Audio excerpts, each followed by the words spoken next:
welcome to Webcertain TV. Today my guest is Etienne Bognar of ExportNet, a company helping businesses reach the French market, and he's here today to give us some more insights into just how to do that. So hi Etienne, thank you for being here. Thank you for having me. So firstly, can you just kind of set the scene a little bit with how is the French market at the moment, how's the economy and what kind of opportunities are there? French market's doing better, like all European markets. We've been through a crisis the past years, starting 2007, 2008, but now it's growing back. We're looking at a 1.8% growth for the coming year. UK is going to be 2.2%, I think, as a comparison. It's pretty much the same. So it's bouncing back, growing back. So things are looking better. Yeah. Okay. Yeah. And why is it an interesting export market for overseas businesses? Well, France it's the sixth, it's the world's sixth economy. At 65 million inhabitants, the second biggest consumer market in Europe after Germany. Yeah. So bigger than the UK. So yeah, it's a big market, it's big potential, a lot of consumers, and good reasons to go there. New Yeah. opportunities. So, are there any industries which are particularly well there at the moment, and that maybe are worth looking at? Well, France is always good for tourism. It's it's number one tourist destination in the world per capita. The number one, I think, is the US because it's just bigger, but per capita would be France. So that's always a good, interesting. If we look at industries that are again bouncing back after the crisis, all the analysts are talking about construction, building business. It's really catching up, and it's big potential as well. Online e-commerce always there, whether it's for e-commerce consumer market, whether it's B2B. Yeah. So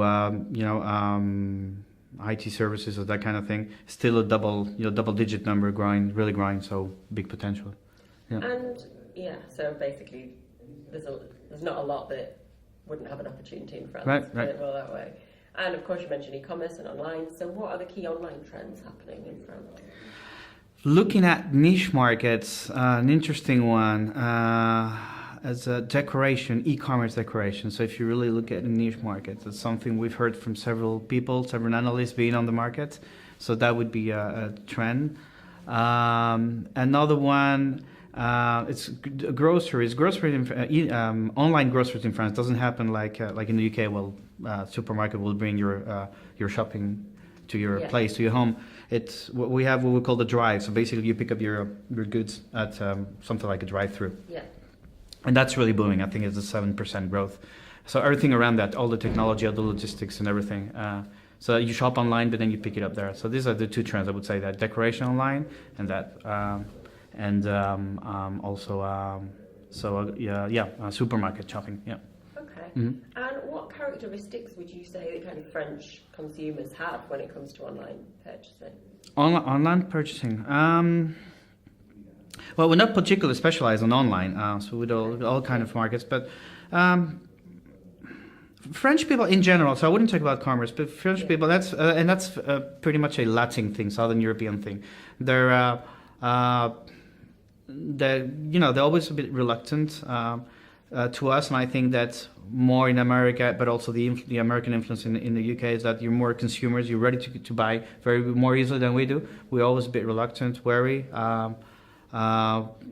We might go a couple of times on the website, look at the price, go out on the street, compare the price, and take some time. So it's not impulsive shopping. In everything we do, it's considered and yeah, we took some time. Yeah, actually doing business with people from all countries and with the UK and Northern Europe, they always tell me why French people take a long time to take a decision. Why is that? It's not, well, it's just the way they are, because if the first time you have a meeting with a French person, with a French company, say you're looking interested in meeting a business partner. First time you're going to meet them, you always get the same questions. They're going to ask you, why, oh, okay, so you're not French, okay, so you speak French, so you have to, give them the guarantees that they can have a local contact in France that can help them, local representation. We do that, but, others do that, kind of sales agents or something like that, so they'll have that. And the question you always get the prize that, oh yeah, if it's a technical product, like say you're in the building business or engineering, and if I have a problem, who do I call? It's far away, and you're like, well, it's far away. Well, if you're in London and I'm in Paris, it's not that far away, because if consider you're in Lille, north of France, and the other one's in Marseille, that's further away.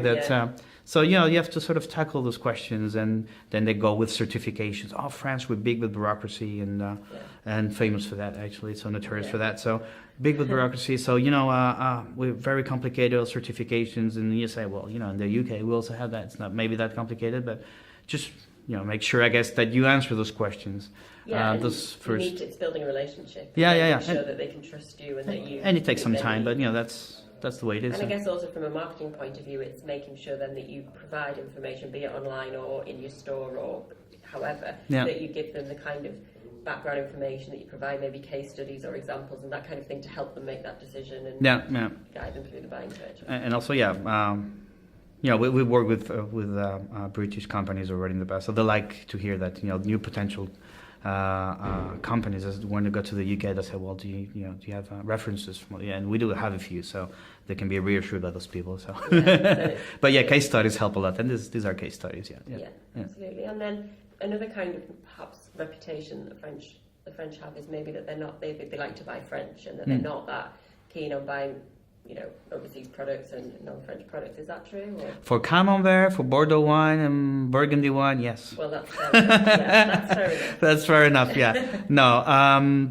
to be honest, we're talking two things. If we're talking about B2B market, manufacturers, a purchaser in a company is going to buy a product. He's going to look at the quality. He's going to look at the price. Yeah. He's not going to look at the flag, the origin, or something like that. And I can guarantee you that. I mean, we've been doing this for 9 years, and I'll get that question very often, and it's a fair question. French people are famous for only buying French. Not true. And then on the consumer market, the consumer is going to go for the quality and the price. And impulsive buying is going to be they're not looking at the flag. Yeah. Specific products, and yes, obviously products that have their origin in France. But to be honest, no. Yeah. There's that perception, but I think it's wrong. And I've been on the market, and I know reality. And socially speaking, with people, it's good to say that you buy French, and but what counts is what people like. What they do. Exactly. Is what they say. Exactly. Yeah. And of course, when we kind of targeting a market, you think about language and the way that you approach that. Yep. Of course, having French language content is key for France, right? Oh yeah. People speak English. The younger generation speak English. Yeah. But when it comes to business meeting, maybe exchanging on the business details and things like that. Although it can be simple, sometimes they're more comfortable if it happens in French. Initial contact can be in English, although maybe you should drop a few French words, just bonjour, au revoir, and merci, and these kind of things. Show at least to be making some kind of yeah. Don't come speaking English very quickly, very fast, and they're like, no, it's wrong way to start.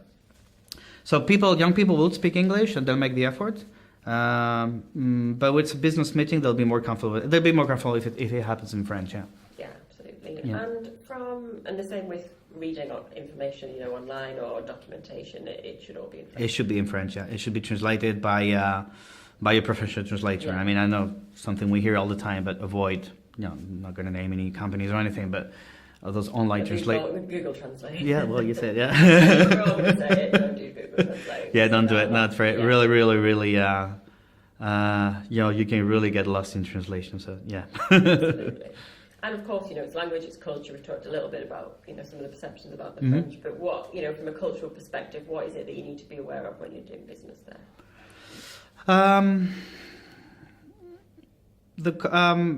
It's a very important thing is that people, in the business meeting, for instance, people really like to go in depth, technical, discussing.